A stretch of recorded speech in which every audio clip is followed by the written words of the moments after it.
Rentrée syndicale du Sénat, membre de la CONACYCEL. Déclaration du Sénat du 27 janvier 2021. Mesdames et messieurs, chers collègues enseignants, membres du Sénat, c'est au moment où la CONACYCEL se trouve sous les feux des projecteurs pour de multiples revendications corporatistes que le Syndicat national des enseignants de l'éducation nationale Sénat organise opportunément sa rentrée syndicale 2020-2021. Par cette déclaration, le Sénat exprime et témoigne à la CONACYCEL, dont il est membre à part entière, son appui total et sans réserve quant au cahier des charges déposé depuis le 3 février 2020 et dont l'aboutissement se trouve volontairement entravé par le gouvernement. En effet, et alors que les enseignants attendent des mesures concrètes dans l'intérêt de l'amélioration significative et effective de leurs conditions de vie et de travail, le gouvernement brille plutôt, et comme à son habitude, par une série d'effets d'annonce qui, en acteur averti, ne trompent que ceux qui veulent bien être trompés. Il en est ainsi, par exemple, des 1044 situations administratives dont les heureux bénéficiaires ne sont que dans l'imaginaire de ces perfides trompeurs. Que dit le gouvernement de la régulation des situations en attente de recrutement direct? Chers camarades, comment ne pas comprendre que la cacophonie autour de la mise en place du dialogue social, en y associant tous les syndicats jaunes, ne vise qu'à distraire et à gagner du temps? L'heure n'est donc plus aux atermoiements. Il revient à chacun de nous, où qu'il se trouve, d'œuvrer davantage, non seulement au resserrement des rangs aux fins de faire aboutir le plus tôt possible nos revendications, mais aussi et surtout de susciter davantage d'adhésion autour de soi.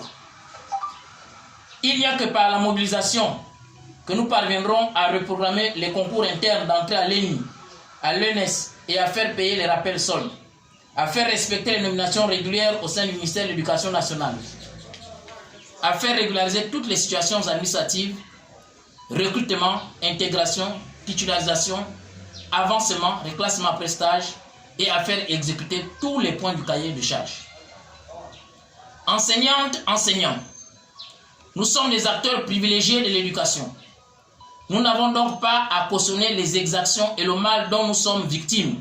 Et partant l'école gabonaise, l'école républicaine, voire le Gabon, qui ont tant donné à ceux qui participent activement à son pourrissement, à sa mise à mort.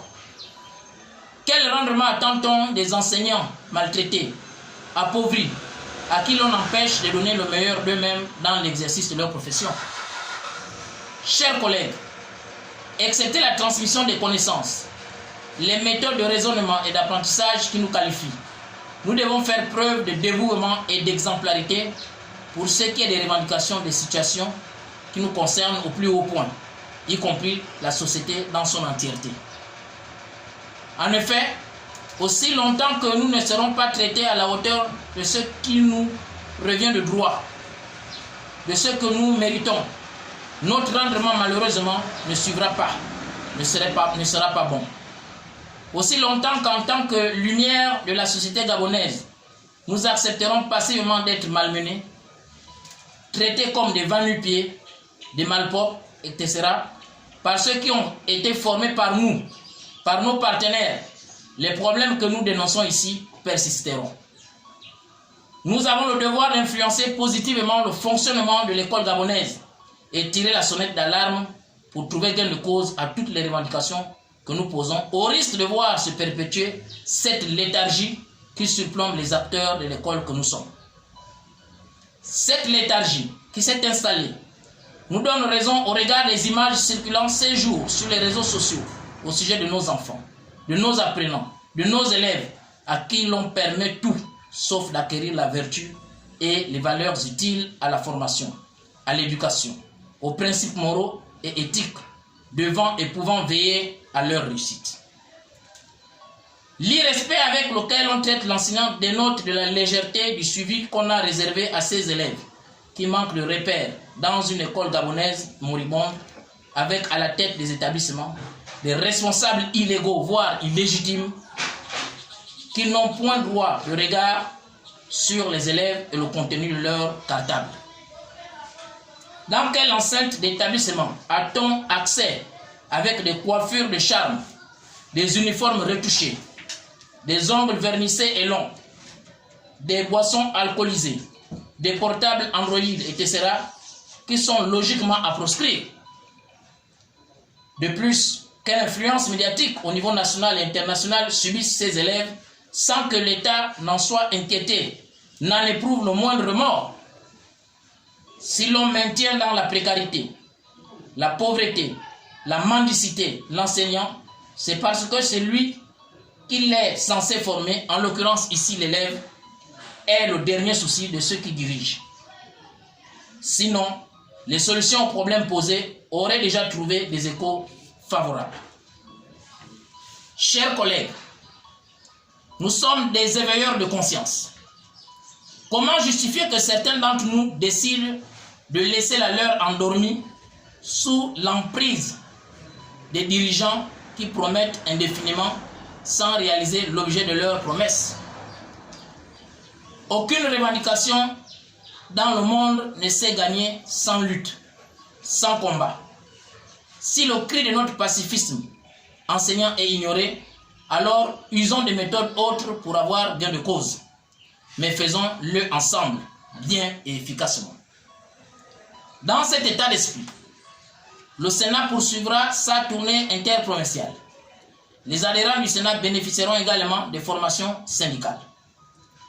Par ailleurs, et par rapport aux nouvelles stratégies de lutte mises en place par la CONACYCED, le Bureau national du Sénat se félicite non seulement de l'appropriation progressive par ses militants de la nouvelle philosophie de lutte prescrite, mais aussi de l'exécution réussie de la consigne de respect du mot d'ordre de grève de 3 jours lancée par la CONACYCED le 9 janvier 2021. Sur la pandémie de la COVID-19, le Bureau national du Sénat encourage certes au respect scrupuleux des mesures barrières édictées par le gouvernement. Toutefois, le Bureau national constate, pour le dénoncer avec fermeté, que cette pandémie devient pour le gouvernement non seulement un prétexte à ne rien faire au sujet des revendications formulées, mais aussi et surtout un moyen d'entrave aux libertés fondamentales. Eu égard à la décision interdisant les rassemblements de plus de 30 personnes, si c'est pour un objectif sanitaire de protection de la population, dans ce cas, les établissements scolaires ou les universités ne devraient pas faire l'objet de dérogations. En effet, et dans les établissements scolaires par exemple, les effectifs sont de l'ordre de 60 élèves par classe en moyenne, en violation de la restriction à 30 personnes maximum exigée par le gouvernement. En ramenant l'heure du début du couvre-feu à 20 h, a-t-on pensé aux enseignants et aux élèves qui terminent les cours à 17h45 et qui sont confrontés aux problèmes de transport? Que cache ce paradoxe? Mieux, n'est-ce pas là aussi une raison qui justifie l'octroi de la prime Covid-19 aux enseignants, dès lors que le gouvernement reconnaît non seulement que les élèves sont des porteurs asymptomatiques, mais aussi que ces derniers sont susceptibles de contaminer les enseignants et les membres de leur famille. Sur un tout autre plan, et informé par la CONACYCED de la décision d'ester le gouvernement devant le Conseil d'État pour violation des droits des enseignants, le Bureau national du Sénat soutient cette initiative et appelle tous ses militants à adhérer sans réserve à cette initiative. Enfin, le Bureau national invite ses adhérents à rester vigilants, mobilisés et déterminés à répondre massivement présents à l'Assemblée générale du 27 février 2021 au terrain de basketball de la cité à Wonji dès 10 h dans le respect de l'observation des mesures barrières. Je vous remercie.